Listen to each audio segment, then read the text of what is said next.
इस बुलेटिन के प्रायोजक हैं योगमणि इंस्टीट्यूट ऑफ नर्सिंग। नमस्कार, जबलपुर लाइव के इस बुलेटिन में आपका स्वागत है। मैं हूं आपके साथ आकाश। अब देखते हैं खबरें विस्तार से।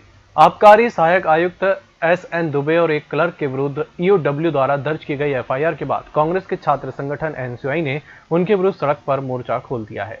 एनएसयूआई कार्यकर्ताओं ने आज कलेक्टर कार्यालय पहुंचकर एसएन दुबे के विरुद्ध जोरदार नारेबाजी की और भ्रष्ट अधिकारी को निलंबित करने की मांग बुलंद की। गौरतलब है कि एनएस दुबे और एक क्लर्क पर बिना परमिशन के सीएसडी कैंटीन में शराब बिकवाने का आरोप लगा है। इससे पहले एनएस दुबे के द्वारा छिंदवाड़ा में किया गया एक घपला प्रमाणित हुआ, जिससे उनके निलंबन की सिफारिश प्रशासन कर चुका था, पर एसएन दुबे अपने चातुर्य के बल पर अब तक बसते चले आ रहे हैं और फिर से घिर गए हैं। अधिकार मांगते नहीं किसी से भीख मांगते, हम अपना अधिकार मांगते नहीं किसी से भीख मांगते। के विभाग में लगातार भ्रष्टाचार के आरोप लग रहे हैं। अभी एक माह पहले इनके ऊपर मामला दर्ज हुआ था और उन्होंने 1 महीना अपनी रेवेन्यू की फाइल अपने कार्यालय में रखी थी और 3 करोड़ का राजस्व का नुकसान हुआ था, जो मध्य प्रदेश सरकार का हुआ था। परंतु इनकी राजनीतिक पहुंच के चलते इनको बार बार इनका ट्रांसफर होता और बार बार जबलपुर आ जाते। इनको जबलपुर से इतना मोह है कि ये 6 महीने भी जबलपुर से बाहर नहीं रह सकते। इनके ऊपर पहले भी गंभीर आरोप लगाए जा चुके हैं और सिद्ध भी हुए, जिसको लेकर आज हमने कलेक्टर महोदय से एक पत्र के माध्यम से उनको बताया कि इनके ऊपर पद से हटाया जाए और निष्कासित किया जाए। यदि नहीं होता तो एनएसयूआई 24 घंटे के भीतर किसी प्रकार के बड़े आंदोलन की चेतावनी देता है, यदि इसकी पूर्ण जवाबदारी कलेक्टर महोदय की होगी। जबलपुर में अवैध कच्ची शराब का कारोबार जोरों पर है। पुलिस आए दिन अवैध कच्ची शराब का कारोबार करने वालों पर आए दिन कार्रवाई करती है, लेकिन इस धंधे में लिप्त लोग बेखौफ इसका व्यापार करते आ रहे हैं। जबलपुर पुलिस ने रानीताल गेट नंबर 1 के पास रहने वाले चंद्रकेश सोनकर के यहां पर छापा मारकर 60 लीटर से अधिक मात्रा में कच्ची शराब और उसके बनाने वाले उपकरण को जब्त किया है।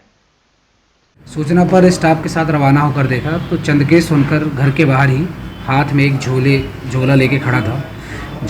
अपन उसको घेराबंदी करके पकड़े, झोले को चेक किया तो उसमें से करीब 14 पाउच 250 ml के करीब 14 पाउच उसकी कच्ची हाथ भट्टी की शराब मिली।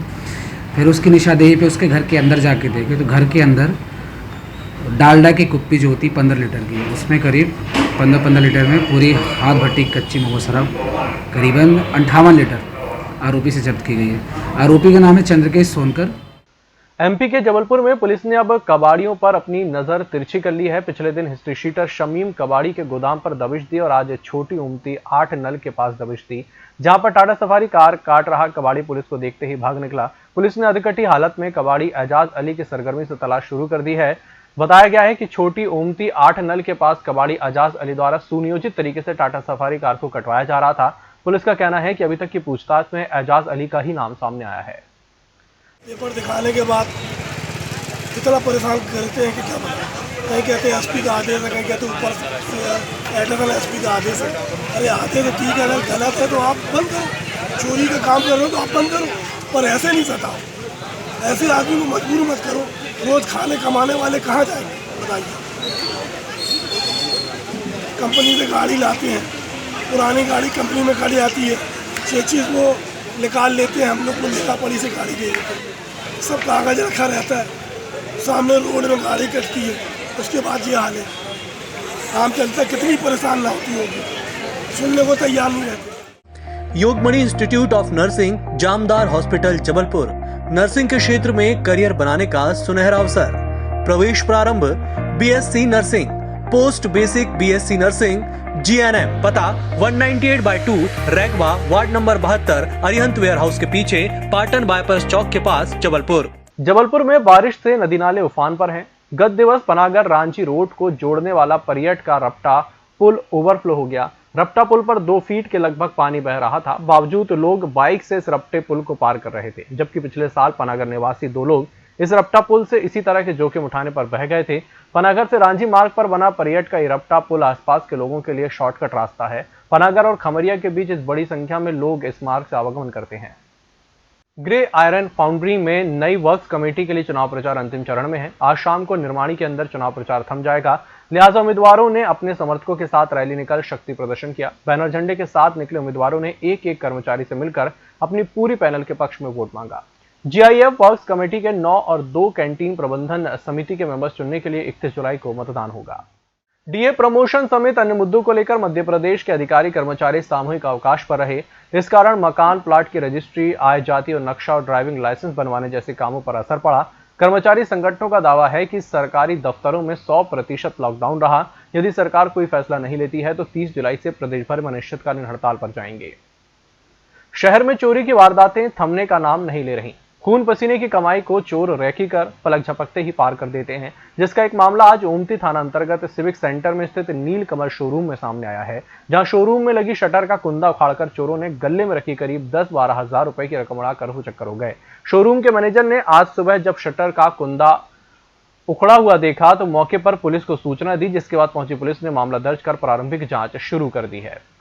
हम लोग बंद करके गए हैं 8 बजे। उसके बाद हमने सुबह आके देखा तो हमारे स्टोर के कुंदे टूटे हुए थे, लॉक लगा हुआ था बट कुंदे तोड़ दिए गए थे। फिर हम लोगों ने पुलिस में इन्फॉर्म किया। बाजू में अजय भैया हैं खंडेलवाल जी, उन्होंने फ़ोन किया पुलिस को ओमती थाने में, और अभी आकर उन्होंने निरीक्षण किया तो हमारे कैश काउंटर का पूरा टूटा हुआ है।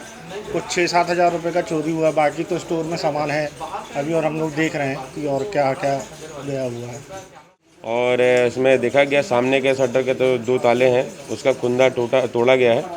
अंदर से जो है ड्रॉज से निकाल कुछ कैश रखे थे 6-7 हज़ार रुपये, वो चोरी गए हैं।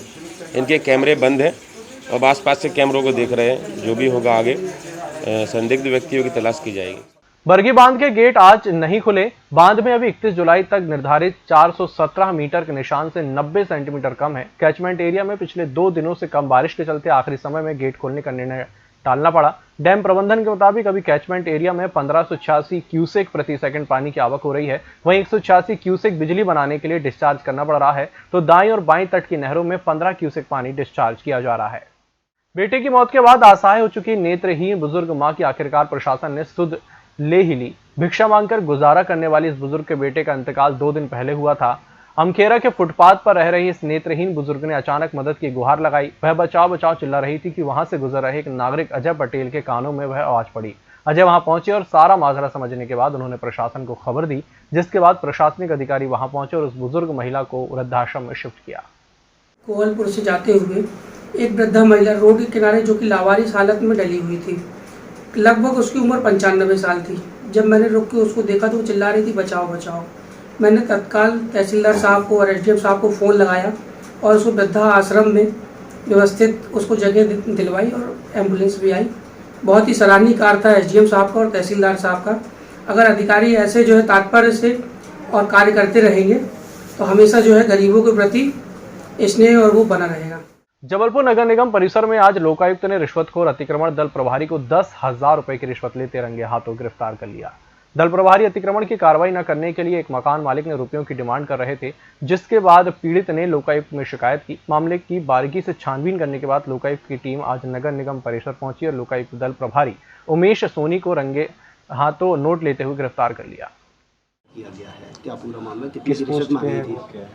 दिनांक 28/7/21 को प्रार्थी दुर्गेश चौधरी ने लोकायुक्त कार्यालय जबलपुर में आकर एक लिखित शिकायत प्रस्तुत किया श्रीमान पुलिस अधीक्षक महोदय के सामने कि नगर निगम अतिक्रमण शाखा में पदस्थ उमेश सोनी के द्वारा 25,000 रुपये रिश्वत की मांग की जा रही है। जब उससे पूछा गया तो उसने बताया कि उसके पिताजी के द्वारा एक भवन निर्माण कराया जा रहा था, जो उसकी शिकायत हुई थी कि 1.5 फीट ज़्यादा बढ़ाकर उनके द्वारा भवन निर्माण कराया जा रहा है। तो उक्त मामले को रफा दफा कराने के एवज में आज उमेश सोनी द्वारा प्रार्थी को नगर निगम कार्यालय अतिक्रमण शाखा में बुलाया गया और जब इसको टेप इशू करके हम लोगों ने कल भेजा गया था तो इसके द्वारा 25,000 रुपये डिमांड की गई थी, पर मोल भाव करने पर ये 10,000 रुपये लेने के लिए राजी हो गया था। तो उक्त तारतम्य में श्रीमान पुलिस अधीक्षक महोदय द्वारा एक टीम का गठन कर आज टीम को व प्रार्थी को जब नगर निगम कार्यालय भेजा गया और जब प्रार्थी के द्वारा उमेश सोनी को पैसा दिया गया तो उसके द्वारा कहा गया कि ठेका कर्मी एक उसी के साथ जो काम करता है, ठेका कर्मी का नाम है पंकज केवट, उसको पैसे दे दे। तो प्रार्थी द्वारा जो ठेका कर्मी उसको पैसा दिया गया और उसने पैसा लेकर अपनी जेब में रख लिया। चूँकि रिकॉर्डिंग में उमेश सोनी की हुई थी और पैसा केवट के द्वारा लिया गया, इसलिए दोनों को केवट को सह आरोपी और मुख्य आरोपी उमेश सोनी को आज बनाया गया। जबलपुर में 16 साल की 10वीं की छात्रा को ब्लैकमेल कर गैंगरेप का मामला सामने आया है। 5 आरोपी पिछले 7 महीने से ब्लैकमेल कर छात्रा से गैंगरेप कर रहे थे। छात्रा ने बुधवार आधी रात को अपने मां बाप के साथ जाकर कैंट थाने में मामला दर्ज करवाया है। इस बुलेटिन में फिलहाल इतना ही। इसी के साथ मुझे दीजिए इजाजत। नमस्कार।